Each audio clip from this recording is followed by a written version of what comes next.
There are 7 new titles on the top 10 this week, but there's one title that truly lords over them all.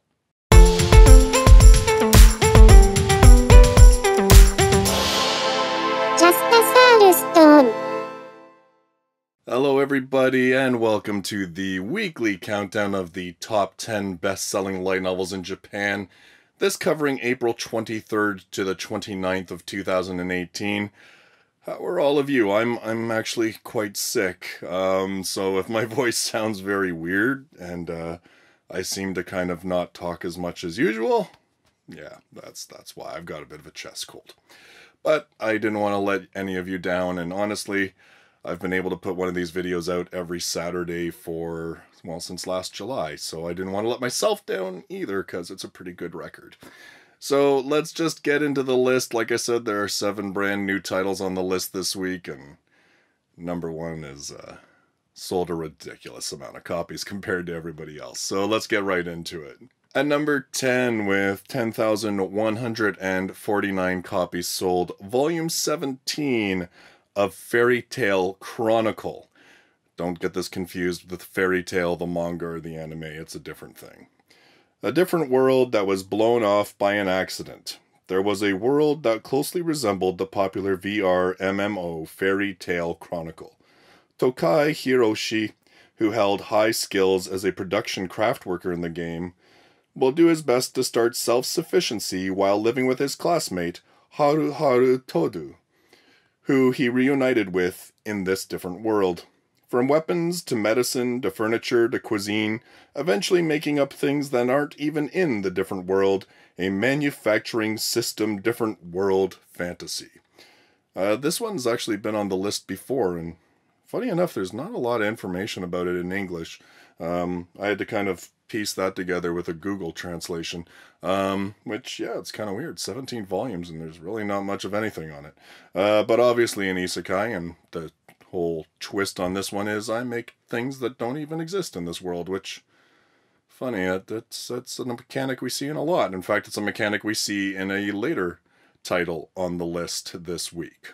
At number 9, with 10,691 copies sold, Volume 25 of Mahouka Koko no Rettousei, The Irregular at Magic High School. Do I really need to say anything about this? We've had, like, between Volume 24 and this one, I think we've had, what, like 6 weeks or more of an Irregular at Magic High School title on the list. It's licensed. You can get it in English. We're way behind the Japanese releases, but hey, at least it's coming out, and at least you can buy yourself copies and, decorate your shelves with them, because there'll be lots of them, apparently. At number 8, with 12,273 copies sold, Volume 14 of Gakusen Toshi Asterisk, aka the Asterisk War. This one is licensed for English release by Yen On. They're going to release Volume 7. It's currently slated for an August of 2018 release. There was a 24-episode anime, which was licensed by Aniplex, and it covered approximately up to Volume 5, so saith the Reddit forums. The Academy City on Water, Rika. This city, otherwise known as Asterisk, was famous for being the world's largest stage for the integrated battle entertainment. The young boys and girls of the belonging to the 6 academies made their wishes with shining armaments in their hands, vying for supremacy. Amagiri Ayato is one of them. Ayato arrived at Rika at the invitation of the student council president of the Seidoukan Academy, Claudia, and right after he incurred the wrath of Julis and ended up having to duel her. So like I said, we've got it in English. It's your magical high school battle type series. At number 7, with 12,844 copies sold, this one a hold off from the last couple weeks, Meitantei Conan Zero no Shikkounin. Detective Conan Zero the Enforcer, the novelization of the 22nd Conan film. This one, like I said, we do have the manga, we do have the anime, although I read something interesting that apparently the anime Funimation's license for the anime has expired. I didn't really get too deep into it, but yeah, that was just sort of a headline that I saw, so I don't know a lot about that and how that's gonna kind of affect things going forward, because then just this morning I saw in the Twitter feed that Crunchyroll has just put out the latest episode of Case Closed, so I'm not too sure how that works. Anyway, obviously a very popular manga series. No word on whether we're going to get these books or not, but, we might. At number 6, with 14,365 copies sold, Volume 5 of Tondemo Skill de Isekai Hourou Meshi. This one on the list from last week about the guy who was summoned accidentally, basically, with a bunch of other heroes to another world. His one ability is Net Supermarket, where he can get items from modern Japan and bring them to that world. And he finds out that when he gets modern food, that apparently it's got pretty ridiculous effects, and all sorts of interesting and colorful characters surround him hoping to get some of that food. At number 5, with 15,410 copies sold, Volume 13 of Hachi-nan Tete Sore wa Nai Deshu. No English license for this one. I couldn't even find a English translation for the title that anybody's, universally accepted. Ichinomiya Shingo, a young 25-year-old single worker of a firm company, while thinking of tomorrow's busy working day, goes to sleep. However, the moment he woke up, it was inside a room unknown to him. He then learned that he took over the mind of a 6-year-old child. Remembering a lot from the memories of the said boy, he was born as the youngest, 8th son and 10th child, of a poor noble family living in the back country. Having no administrative skill, he can't do anything to manage the vast land his family has. Fortunately, he is blessed with the very rare talent of magic. Unfortunately, while it could bring prosperity to his family, in his situation it only leads to disaster. Yes, this is the story of the boy, Wendelin von Benno Baumeister, opening his own path in a harsh world. I don't really have much to say about that, other than it's kind of interesting now that it seems to be that, this is another little twist on the Isekai thing. We've had the reincarnation Isekai. We've had just the pure summoned to another world Isekai. Now we're having the, I don't know how the heck it happened, but I woke up in a 6-year-old kid. Which is kind of creepy, because then it's kind of like, what happened to the personality of the kid for the past 6 years? Were you there and just ignorant? Or, I don't know. I don't know how that one works. I don't know whether it's, actually a reincarnation one, and this just isn't saying that, or what. But, yeah, so that's at number 5. At number 4, with 16,263 copies sold, Volume 12 of Infinite Stratos. This was actually just licensed relatively recently for English release by J-Novel Club. They just released the first volume, well, I guess last month. I've got it on my iPad. I just haven't had a chance to read it yet. There was a 24-episode plus 3 OVA anime, which has been licensed by Sentai Filmworks, which adapted volumes 1 to 8. And funny enough, it was actually just announced that volume 13 is going to be the end of this series. So I don't know if that gave volume 12 a bigger bump in the sales or what, but yeah, apparently we've only got one more volume of Infinite Stratos left. In the near future, a Japanese scientist engineers a powered exoskeleton called Infinite Stratos, IS. Possessing technology and combat capabilities far more advanced than any other weapon system, the IS threatens to destabilize the world. Faced with such an overpowering weapon, the nations of the world enact the Alaska Treaty, which states that IS will never be used for military combat and that existing IS technology must be equally distributed to all nations to prevent any one nation from dominating the others. The introduction of the IS does, however, have a major effect on society, as IS can only be operated by women. The power balance between men and women is broken, with women coming to dominate society over men. 10 years after the first IS were introduced, the world has entered a new age of peace. The peace is shattered, however, by an unexpected discovery. A 15-year-old Japanese boy named Ichika Orimuro is discovered to be capable of operating an IS. Realizing the potential, Ichika is forced by the Japanese government to attend the prestigious Infinite Stratos Academy, an international academy where IS pilots from all over the world are trained. Thus, his busy school life surrounded by girls begins. Yep, it's the big old harem series. Big old harem series. Yeah, this one's like the perfect sort of, it epitomizes that kind of clueless main character surrounded by a whole bunch of girls. And like the anime, I mean, I don't know how much of it's in the book itself, but the anime was like filled with fan service, especially the OVAs. Filled with fan service. Yeah. So like I said, I've got the first volume. I'll probably check it out soon. I got a couple of books kind of in the works, but hopefully I'll get to that soon so I can at least review the first one. At number 3, with 16,527 copies sold, Volume 6 of Around 40 Kenja no Isekai Seikatsu Nikki. There is no English license for this one. Satoshi Osako was a player of the VR RPG, I think that's supposed to be the VR RPG, I don't know, Sword and Sorcery, who defeated the evil god and died for his troubles. When he awoke again, he found himself in a strange, unknown forest. Furthermore, he possessed his avatar's body and abilities. In other words, he was a cheat. Can a 40-year-old DT live peacefully in this world? Let his isekai adventure begin.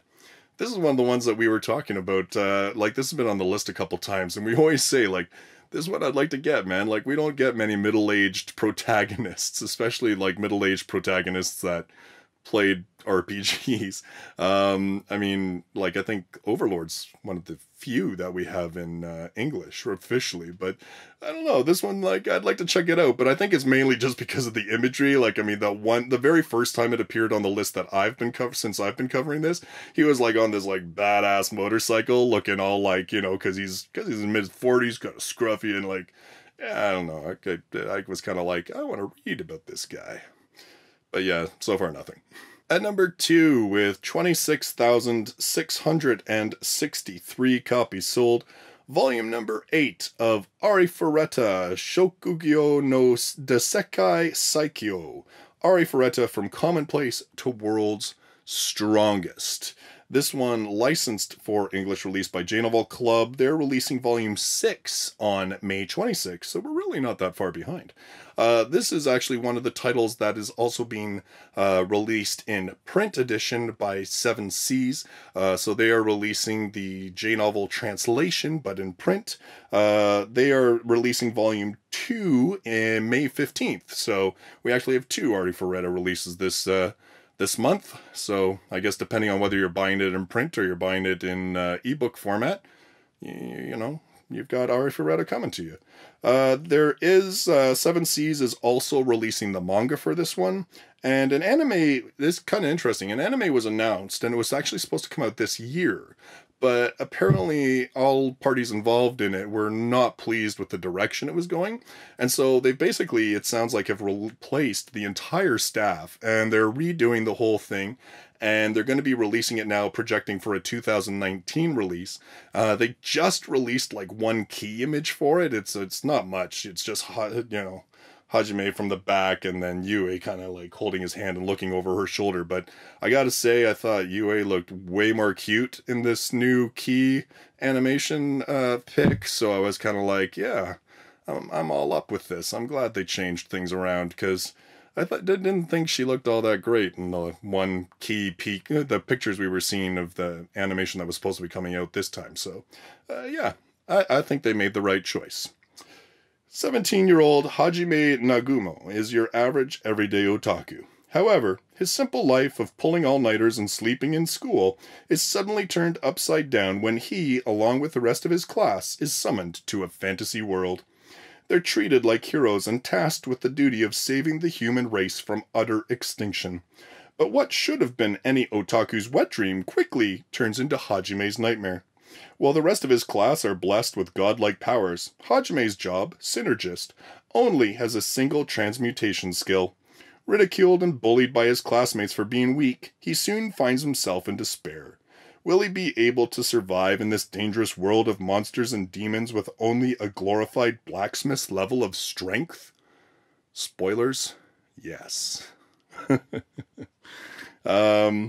Yeah, I don't really have much else to say about this. You know what? It's a guilty pleasure series. I'm a little bit behind, but I'm looking forward to getting caught up on it because I enjoy it. There's certainly some good aspects to it. I kind of like the banter, like particularly between a couple of characters that they've established sort of a team of and stuff. Like, yeah, there's some good stuff in the books. A little bit of it's cringeworthy, but overall, it's still a pretty good, like, you know, OP, like, action, fantasy, isekai series.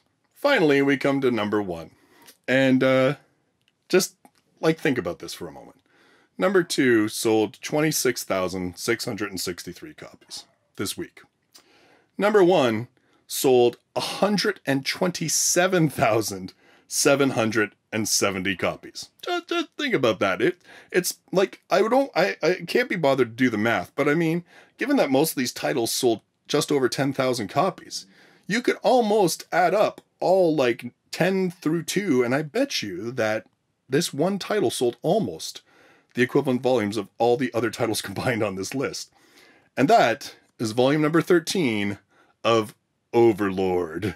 And I know that so many of you are fans of Overlord, and you're probably not surprised, because you kind of figured that Overlord was going to take this week, because a lot of you knew that this volume was coming out. A lot of you reminded me last week, you're like, oh, Justus, there's going to be a change at the top of the list next week, because Overlord's coming. But I don't think, as much as I figured Overlord would take the top spot, it certainly has. Volume 12 did when it came out. Man, like, over 100,000 copy disparity between number 1 and number 2. Like, that's killer. Now, there could be a couple reasons for this. Obviously, the second season of the anime just ended, and that covered up to volume 6 of the series. We do have the anime in English. We do have this licensed in English, which is fantastic because I love this series. Actually, volume number 7 is coming out this month, I believe. Yeah, May 22nd. It's coming out this month. The manga is also licensed and being released by Yen Press. But anyway, so yeah, so volume 2, the second season of the anime just ended. Season 3 has been announced for July, and this one apparently A, ends an arc, and B, is the last Overlord release until 2019. Yeah, they actually issued a statement saying that there would be no more Overlord until 2019. I guess the author's a little bit tired with everything that's been going on, and he wants to take his time and sort of set things up and create the next arc. So kind of a bummer for fans in Japan. For us, it's not too bad, because being at only volume 7, probably by the time there's new stuff coming out in Japan, we'll have gotten a little closer to catching up. So it's not that bad for us, I guess. For 12 years, the virtual world of Yggdrasil has served as the playground and battlefield for the skeletal lord Momonga and his guild of fellow monsters Ainz Ol Gon. But the guild's glory days are over, and the game is shutting down permanently. When Momonga logs in one last time, just to be there when the servers go dark, something happens. And suddenly, fantasy is reality. A rogues gallery of fanatically devoted NPCs is ready to obey his every order, but the world Momonga now inhabits is not the one he remembers. The game may be over, but the epic tale of Ainz Ol Gon is only beginning. Yeah, I'm not going to say much more. If you really want to know my thoughts on Overlord, feel free to watch my videos on volumes 1 to 6 that I've read so far. It's a great series. That's all I need to say. It's a great series. This week I want to give a special thanks to Kyle Block, Clatters, Shotaku, and Leonardo Bastos, and all the rest of my supporters on Patreon for their continued support in helping to keep this channel going and in helping with creating other projects, which I will share with you very soon. I will say the first episode of the podcast has been recorded. Between being sick and just my own learning curve, have taken a lot longer to try and edit it than I thought it would take. Hopefully I'll get way better at that, but hopefully it will be up this week. All of you following this channel, you will know, because you'll see it, because I'm going to post it to this channel as well. So those are your top 10 best-selling light novels in Japan for the week of April 23rd to the 29th. It'll be interesting to see what happens next week. Do we think Overlord is going to keep holding on to number 1?